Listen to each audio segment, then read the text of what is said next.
Hello, আসসালামু আলাইকুম guys, কেমন আছো তোমরা? আশা করি সবাই খুব ভালো আছো। আজকে আমি কথা বলবো তানজিন তিশাকে নিয়ে। হ্যাঁ, তোমরা অবশ্যই তাকে চিনো। সে একজন বড় অভিনেত্রী এবং কি তার নাটক আমরা অনেকে মুশফিক আর ফারহানের সাথে দেখেছি। তাই আমরা জানি সে একজন বড় অভিনেত্রী। এটা আশা করি তোমাদেরকে বলে দিতে হবে না। তো আজকে আমি যেটা বলবো তার জীবন সম্পর্কে। সে কিভাবে এখানে আসলো, তার এখানে আসতে কি কি বাধা পড়েছে, তার কি কি স্যাক্রিফাইস করতে হয়েছে, তার জীবনে কত যুদ্ধ করে সে এ পর্যায়ে এসেছে, সেগুলো আজকে তোমাদেরকে জানাবো। তো বেশিরভাগ ক্ষেত্রেই দেখা যায় যে সবার ফ্যামিলি সবাইকে সাপোর্ট করে না, অনেক নিষেধ করে, অনেক বাধা করে। সেম সেই কাজটা তানজিন তিশার সাথে হয়েছে। হ্যাঁ, তার ফ্যামিলিতে তার বাবা তাকে সাপোর্ট করেনি। তার বাবা কখনো চায়নি যে তার মেয়ে একজন অভিনেত্রী হোক, তার মেয়ে কোনো সময় নাটক করুক, তার মেয়ে কোনো সময় এগুলো দিয়ে জনপ্রিয়তা পাক।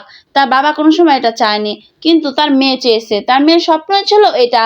তার মেয়ের স্বপ্নই ছিল যে একজন বড় অভিনেত্রী হবে। তার মেয়ের স্বপ্নই ছিল সবার সাথে নাটক করবে, পরিচিতি পাবে। তাই সে কারো কথা না শুনে নিজের মতো চলে এসেছে। আর যেহেতু সে তার বাবার কথা শোনেনি, তাই তার বাবা তার মেয়ের কোনো পরিচয় দেয়নি। হ্যাঁ, তার মেয়ের সাথে রাগ করে প্রায় 1.5 বছর তার মেয়ের সাথে কোনো সম্পর্ক রাখেনি, কোনো সময় যোগাযোগ করেনি, কোনো সময় যোগাযোগ করার চেষ্টাও করেনি। সে সব সময় ভেবেছে যে আমার মেয়ে আমার বিরুদ্ধে গিয়েছে, আমি ওই রকম মেয়ের সাথে কোনো সময় যোগাযোগ করব না। কিন্তু যতই হোক, সে তো একজন বাবা, সে তো তার মেয়েকে আর ভুলতে পারবে না। সে তো তার মেয়েকে অনেক ভালোবাসে। তাই একদিন তার মেয়েকে সে ফোন দেয়, দুপুরে ফোন দিয়ে বলে যে মা খেয়েছো? আর এই কথা শুনে যেন হতভম্ব হয়ে যায় তানজিন তিশা। আর সে যে কিরকম খুশি হয় সেটা মানে প্রকাশ করার মতো না।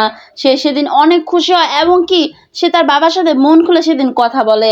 আর তার বাবাও তাকে মাফ করে দেয়। যদিও তার বাবা আর এই পৃথিবীতে বেঁচে নেই, কিন্তু কোনো অনুষ্ঠানে বা কোনো ইন্টারভিউতে যদি তার বাবার কথা তোলা হয়, তাহলে সে যেন কান্নায় ভেঙে পড়ে। তার বাবার কথা মনে হলে যেন সে অনেক কষ্ট পেতে শুরু করে। তার বাবা তাকে কতটা ভালোবাসতো সেটা তার মনে পড়ে যায়।